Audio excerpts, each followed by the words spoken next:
जय हिंद दोस्तों, store classes में आपका स्वागत है। आशा करते हैं आप लोग अच्छे होंगे और जो है मन से पढ़ते होंगे। देखिए, ये जो जीवन है संघर्ष से भरा हुआ है, इसलिए आप संघर्ष से परिस्थितियों से लड़ते रहिए जब तक आपको सफलता न मिल जाए। ठीक, अगर आप हाथ में हाथ धरे बैठ जाएंगे तो आपको सफलता नहीं मिलेगी। ठीक, तो आप जो है परिश्रम करते रहिए। ठीक, देखिए हम लोग पढ़ रहे थे ब्लड ब्लड के बारे में हम लोग पढ़ लिए हैं। उसके बाद ब्लड ग्रुप क्या होता है ये भी जान लिए हैं, और ब्लड क्लॉटिंग क्या होता है ये भी जान लिए हैं। तो ये सब अगर आप नहीं देखे हैं तो ये उसका जो वीडियो का लिंक है डिस्क्रिप्शन बॉक्स में दे देंगे, आप जाकर के देख लीजिएगा, तब जाकर के आपको आज का टॉपिक समझ में आएगा। आज का जो टॉपिक है ये ब्लड ट्रांसफ्यूजन इन ह्यूमन, मतलब ब्लड ब्लड ट्रांसफ्यूजन का मतलब होता है कि जैसे माता का ब्लड और पिता का ब्लड, अगर बच्चे में माता का जैसे ओ हो तो पिता का अगर बी हो, तो बच्चे में कौन सी ब्लड जाने की संभावना है या फिर कौन सी ब्लड नहीं जाने की संभावना होती है, इसके बारे में आज चर्चा करेंगे। ठीक, देखिए पिछले वीडियो में हम लोगों ने क्या देखा था, ब्लड ब्लड में टोटल 4 कंपोनेंट्स होते हैं, प्लाज्मा, आरबीसी, डब्ल्यूबीसी और प्लेटलेट्स। ठीक, तो जो प्लाज्मा होता है वो ब्लड का 90% भाग होता है। ठीक, ज़्यादा और प्लाज्मा में जो है 96%, 96% पानी होता है, वाटर होता है, और बाकी जो 4% होते हैं वो अदर कंपोनेंट्स जैसे प्रोटीन हो गया, ये सब चीज़ें होती हैं। ठीक, और आरबीसी क्या होता है, आरबीसी रेड ब्लड कार्पस, जिसे लाल रुधिर कणिकाएं कहते हैं, ये होता है।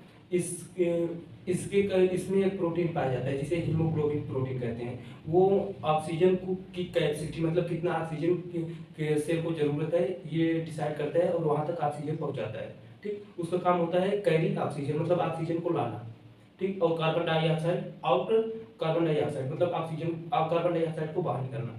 ठीक, फिर उसके बाद डब्ल्यूबीसी पढ़े थे। डब्ल्यूबीसी में क्या होता है, डब्ल्यूबीसी का पूरा नाम होता है वाइट ब्लड कार्पस, जिसे हिंदी में श्वेत रुधिर कणिकाएं कहते हैं। ठीक, तो उसमें जो है प्रोथ्रम्बिन एक पदार्थ बनता है, मटेरियल बनता है, जिससे हमारा ब्लड क्लॉट होता है। ठीक, फिर उसके बाद प्लेटलेट्स का भी ब्लड क्लॉटिंग में काम आता है। और ब्लड क्लॉटिंग क्या होता है, देखिए भैया, ब्लड क्लॉटिंग मतलब अगर आपको कहीं चोट लग गया, मान लीजिए यहाँ पे आपका चोट लग गया, ठीक, अगर वहाँ पे कुछ टाइम बाद अगर ब्लड क्लॉट नहीं होगा, पता लगा ब्लड निकलता रहे पानी की तरह निकलते रहे और एक टाइम आए निपट जाए, तो ऐसा नहीं होता है। ठीक, तब जो है ब्लड क्लॉट होता है। ब्लड क्लॉट होने के बाद आप देखेंगे कुछ टाइम के बाद जो है व्हाइट व्हाइट पदार्थ, हल्का पीला पीला पदार्थ निकलता है। ठीक, उसे सीरम कहते हैं, ये भी हम लोग पढ़ लिए। उसके बाद देखे थे कि ब्लड ग्रुप्स क्या होता है। ठीक, ब्लड ग्रुप्स क्या होता है, अब जैसे अभी पिछले वाले वीडियो में ब्लड ग्रुप्स हम लोग देखे थे। अब ब्लड ग्रुप्स जो है टोटल 3 प्रकार का होता है। ब्लड ग्रुप्स कौन डिफाइन किया था, कार्ल लैंडस्टीनर। कार्ल लैंडस्टीनर जो है एक वैज्ञानिक थे, उन्होंने सन 1900 ईस्वी में ब्लड को ग्रुप को डिफाइन किया था। और ब्लड ग्रुप पता चलने से पहले जो है रेड ब्लड आदमी का देख करके रेड ब्लड दूसरे आदमी का देख कर चढ़ा देते थे। ठीक है, लेकिन जिसके वो चढ़ाते थे वो निपट जाता था। तो कुछ वैज्ञानिक लोग दिमाग लगा कि इसमें कुछ है, इसमें कुछ होता है। ठीक, तब जो है कार्ल लैंडस्टीनर जो है सफल हुए सन 1900 में। उन्होंने बताया कि ब्लड जो है टोटल 3 प्रकार का होता है, blood group A, blood group B, blood group O. फिर उसमें जो है एंटीजन पाया जाता है। प्लाज्मा में एंटीजन ब्लड ग्रुप ए का बी पाया जाता है, वो ब्लड ग्रुप ए का ए एंटीजन पाया जाता है, ब्लड ग्रुप बी का बी एंटीजन पाया जाता है, ब्लड ग्रुप ए बी का नील होता है, नहीं पाया जाता है, और ब्लड ग्रुप ओ का ए बी पाया जाता है। ठीक, और उसी का जो है ये तो एंटीजन की बात हो गई, और उसका एंटीबॉडीज कौन कौन सा होता है, एंटीबॉडी जस्ट अपोजिट होता है। ठीक, उन्होंने बताया कि ब्लड ग्रुप ए में बी एंटीजन एंटीबॉडीज पाया जाता है, और ब्लड ग्रुप बी में A B blood group A में बी एंटीजन पाया जाता है, एंटीबॉडीज पाया जाता है। ठीक, और ब्लड ग्रुप बी में ए एंटीबॉडीज पाया जाता है, और ब्लड ग्रुप ए बी में ओ एंटीजन पाया जाता है, और ब्लड ग्रुप जो है ओ में नील होता है, नहीं पाया जाता एंटीबॉडी। ठीक, फिर उसके बाद डोनर भी बताया कि ब्लड ग्रुप ए जो है, जो यूनिवर्सल डोनर होता है वो ब्लड ग्रुप ओ होता है, मतलब ब्लड ग्रुप जिसका ओ पाया है वो सभी को ब्लड दे सकता है। ठीक, और यूनिवर्सल रिसेप्टर मतलब किसी का भी ब्लड ले सके वो ए बी होता है। उन्होंने बताया कि जो जैसे ब्लड ग्रुप ए वाले बंदा कोई है अगर उसे ब्लड ग्रुप की ज़रूरत है तो वो ब्लड ग्रुप ए वाले से ब्लड ले सकता है और ओ वाले से ले सकता है, ठीक। और अगर ब्लड ग्रुप बी वाला कोई बंदा है, उसे ब्लड की ज़रूरत है, तो ब्लड ग्रुप बी वाले से ब्लड ले सकता है और ब्लड ग्रुप ओ वाले से ले सकता है। और अगर ब्लड ग्रुप ए बी वाला बंदा है तो वो ब्लड ग्रुप ए वाले से भी ले सकता है, बी वाले से भी ले सकता है, ए बी वाले से भी ले सकता है, ओ वाले से भी ले सकता है, मतलब सभी से ले सकता है। और अगर ब्लड ग्रुप ओ वाला कोई बंदा है तो वो सिर्फ ब्लड ग्रुप ओ ही वाले से ले सकता है, ठीक, और किसी से नहीं ले सकता है। और देखिए ब्लड आरएच फैक्टर भी एक होता है। अभी ये वीडियो के बाद अगला वीडियो जो है आपका आरएच फैक्टर के ऊपर बनाएंगे। आरएच फैक्टर क्या होता है? आरएच फैक्टर में मतलब प्लस माइनस होता है, जैसे A positive, B positive, A B positive, O positive, फिर A negative, B negative, A B negative, O negative, ये सब जानेंगे। देखिए मतलब सबसे कम, सबसे रेयर ब्लड ग्रुप जो होता है ओ निगेटिव का होता है। वो पूरे मतलब विश्व में सिर्फ 0.3% ही ऐसे लोग होते हैं जिनमें ब्लड ग्रुप बी निगेटिव पाए जाते हैं। अगर ब्लड ग्रुप बी निगेटिव अगर किसी का है तो उसको ब्लड मिलने में बहुत ही कम चांस है कि मिल जाए ब्लड, ठीक। तो ये सब हम लोगों ने देख लिया है। अब आज का वीडियो जो है ब्लड ट्रांसफ्यूजन इन ह्यूमन में ब्लड ट्रांसफ्यूजन के बारे में पढ़ेंगे। इसका मतलब क्या होता है? ट्रांसफ्यूजन का मतलब क्या होता है? जैसे मान लीजिए मम्मी का ब्लड ग्रुप, माता का ब्लड ग्रुप, मदर का ब्लड ग्रुप ए है और फादर का ब्लड ग्रुप बी है, ठीक है। तो बच्चे में कौन सा ब्लड ग्रुप जाने की संभावना है या फिर कौन सा ब्लड ग्रुप नहीं जाने की संभावना है, तो चलिए एक एक करके देख लेते हैं, ठीक। देखिए blood transfusion in human, Hindi में से कहेंगे मनुष्य में रक्त आदान, आदान, ठीक है, आदान प्रदान। अब इसका मतलब क्या? ब्लड ग्रुप में समानता कोई भी एगुलेशन या फिर रक्त अभिलेशन नहीं होता है। ये पॉइंट नोट कर लीजिए, एगुलेशन नहीं होता है। एगुलेशन का मतलब होता है कि अगर जैसे एंटीजन ए है तो एंटीबॉडीज उसका ए नहीं होगा, एंटीजन बी है तो एंटीजन उसका बी नहीं होगा, यही कहना चाह रहा है। देखिए इसका कारण यह है कि किसी भी ब्लड ग्रुप के करेस्पॉन्डिंग मतलब उसी के अनुरूप एंटीजेंस नहीं होते हैं, ठीक। अगर ब्लड ग्रुप ए है तो ब्लड ग्रुप उसका एंटीजन ए नहीं होगा, ठीक, यही कहना चाह रहा है। अर्थात अगर एंटीजन ए है, ए के साथ एंटीजन ए नहीं होगा, ठीक। एंटीजन बी है के साथ एंटीजन बी नहीं होता है, ठीक। एंटीजन ए के साथ एंटीजन ए नहीं होता है, ठीक। एंटीजन बी के साथ एंटीजन बी नहीं होता है, ठीक, समझ गए। चलिए देखिए blood groups of mother father, मतलब इधर वाले जितने भी ब्लड ग्रुप्स हैं ये मदर के हैं, ठीक, और इधर वाले जितने ब्लड ग्रुप्स हैं वो फादर के हैं, पिता के हैं, ठीक। और देखिए चाइल्ड में संभावित ब्लड ग्रुप, मतलब जो बच्चा मतलब होगा या फिर फॉर्मेशन होगा नए बच्चे का, तो उसमें कौन सा ब्लड ग्रुप जाने की संभावना है, ठीक, संभावित लिखिए, संभावना है। और चाइल्ड में असंभावित ब्लड ग्रुप्स, चाइल्ड में असंभावित ब्लड ग्रुप्स, ठीक।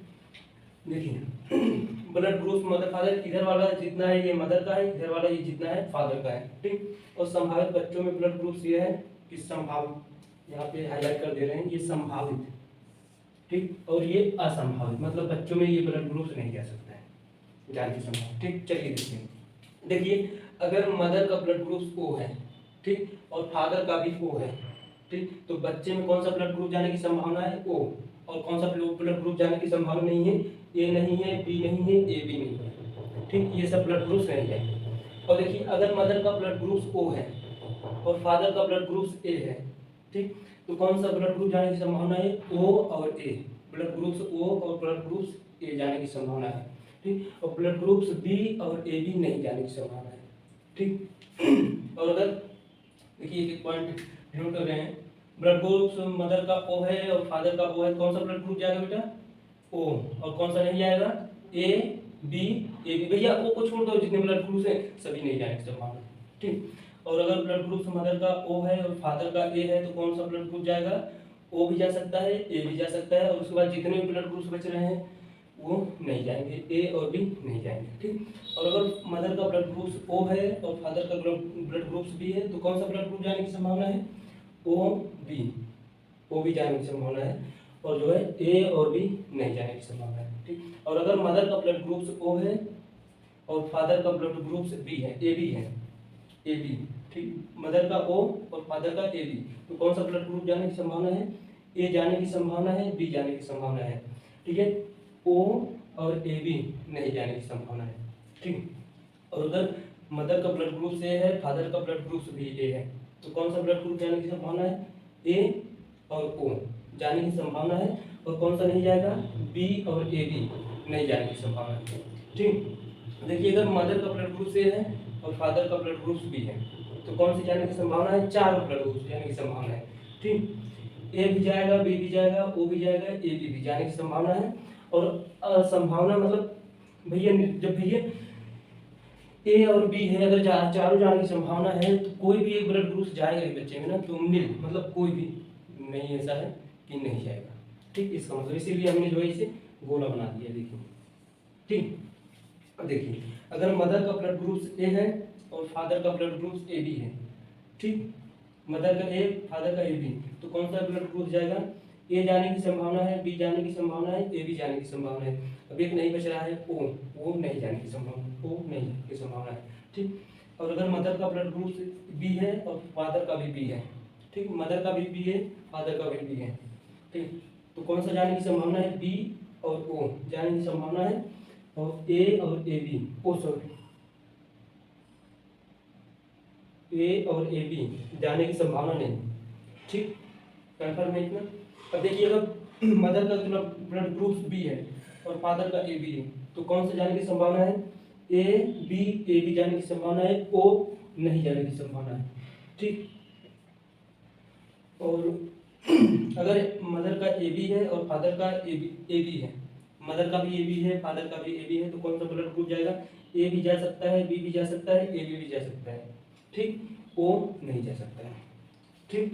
इतना क्लियर हो गया। अब देखिए ये जैसे मान लीजिए किसी का शादी हुआ, ठीक, मान लीजिए किसी दोस्त का शादी हुआ, ठीक, जो दोस्त का ब्लड ग्रुप है ओ है, ठीक, और उसकी जो वाइफ है उसका ब्लड ग्रुप ए है, तो इसमें मैच करिए ओ और ए, तो उसका जो एक नया संतान मतलब बनेगा या फिर उत्पन्न होगा, जब बच्चा पैदा होगा, तो उसमें कौन सा ब्लड ग्रुप जाने की संभावना है? ओ या ए? 100% है ओ या जाएगा। और जहाँ तक ज़्यादा से ज़्यादा ओ ही जाने की संभावना है, क्योंकि अपने इंडिया में ओ बहुत ही ज़्यादा ब्लड ग्रुप वाले होते हैं, लेकिन ओ पॉजिटिव ओ निगेटिव बहुत रेयर है भाई, पूरे वर्ल्ड में बहुत रेयर है, ठीक है। अभी ये पॉजिटिव निगेटिव अगले वीडियो में पूरा आपको कंफर्म करेंगे क्या होता है, वो RH फैक्टर होता है, ठीक। और कौन सी नहीं जाएगा? बी और ए बी जाने की संभावना नहीं, ठीक, ये समझ में आ गया। तो चलिए इसका एक दो पॉइंट है, यूनिवर्सल डोनर कौन सा होता है, यूनिवर्सल रिसेप्टर कौन सा होता है, उसे हम बता दे रहे हैं। आप एक स्क्रीनशॉट ले लीजिए तब तक। हाँ तो चलिए देखिए, जो ब्लड ग्रुप ओ होता है, ठीक है, वो यूनिवर्सल डोनर होता है। मतलब यूनिवर्सल डोनर का मतलब होता है सार्वभौमिक दान करता, मतलब वो सभी को दान दे सकता है, अपना ब्लड जो है दे सकता है, ठीक है। कोई भी ब्लड ग्रुप का हो उसे अपना ब्लड दे सकता है, क्योंकि उसमें कोई एंटीजन नहीं पाया जाता है, ठीक, कोई भी एंटीजन नहीं पाया जाता है। और ब्लड ग्रुप ए बी जो होता है वो यूनिवर्सल रिसिप्टर होता है, ठीक, मतलब वो सार्वभौमिक प्राप्त करता, मतलब किसी का भी, या फिर ग्राही कह सकते हैं, सार्वभौमिक ग्राही, ठीक, तो किसी का भी ब्लड ले सकता है, बिकॉज क्योंकि उसमें कोई भी एंटीबॉडी नहीं पाया जाता, ठीक। ये क्वेश्चन बहुत तगड़ा पूछता है कि एंटीजन किस ब्लड ग्रुप में नहीं पाया जाता, तो ब्लड ग्रुप ओ में नहीं पाया जाता। और एंटीबॉडी किस ब्लड ग्रुप में नहीं पाया जाता? ब्लड ग्रुप ए बी में एंटीबॉडी नहीं पाया जाता, ठीक। देखिए जो ब्लड ग्रुप ओ वाला होता है वो यूनिवर्सल डोनर होता है, जिसे हिंदी में सार्वभौमिक दान करता या फिर सार्वभौमिक दाता कह सकते हैं, ठीक। बिकॉज क्योंकि no any antigen present in, मतलब कोई भी एंटीजन इसमें प्रेजेंट नहीं होता है, ठीक, उपस्थित नहीं होता है। अब देखिए दूसरा ब्लड ग्रुप ए बी, जो ब्लड ग्रुप ए बी वाले होता है वो यूनिवर्सल रेसिपिसेंट होता है। रेसिपिसेंट का मतलब होता है सार्वभौमिक प्राप्तकर्ता या फिर सार्वभौमिक ग्राही होता है, ठीक। बिकॉज क्योंकि नो एनी एंटीबॉडीज प्रेजेंट, इसमें कोई भी एंटीबॉडी उपस्थित नहीं होता है, ठीक। ये हो गया। तो आपका ये जो है ब्लड ट्रांसफ्यूजन इन ह्यूमन आपका फिनिश होता है। और अगला वीडियो हम लोग देखेंगे कि RH फैक्टर क्या होता है। तब तक आप एक स्क्रीनशॉट ले लीजिए। हो गया। तो ये वीडियो यहीं पे स्टॉप करते हैं क्योंकि वीडियो थोड़ा लंबा हो रहा है और ज़्यादा लंबा वीडियो आपको देखने में बोरिंग लगेगा, तो इसलिए जो है ये वीडियो यहीं पे स्टॉप करते हैं। तो आपको ये वीडियो कैसा लगा हमें कमेंट करके जरूर बताइएगा। अगर मन में कोई भी डाउट हो या फिर क्वेश्चन हो तो कमेंट बॉक्स में जाकर के पूछ सकते हैं। तो चलिए हमारी आपकी मुलाकात होगी अगले वीडियो में। जय हिंद, धन्यवाद।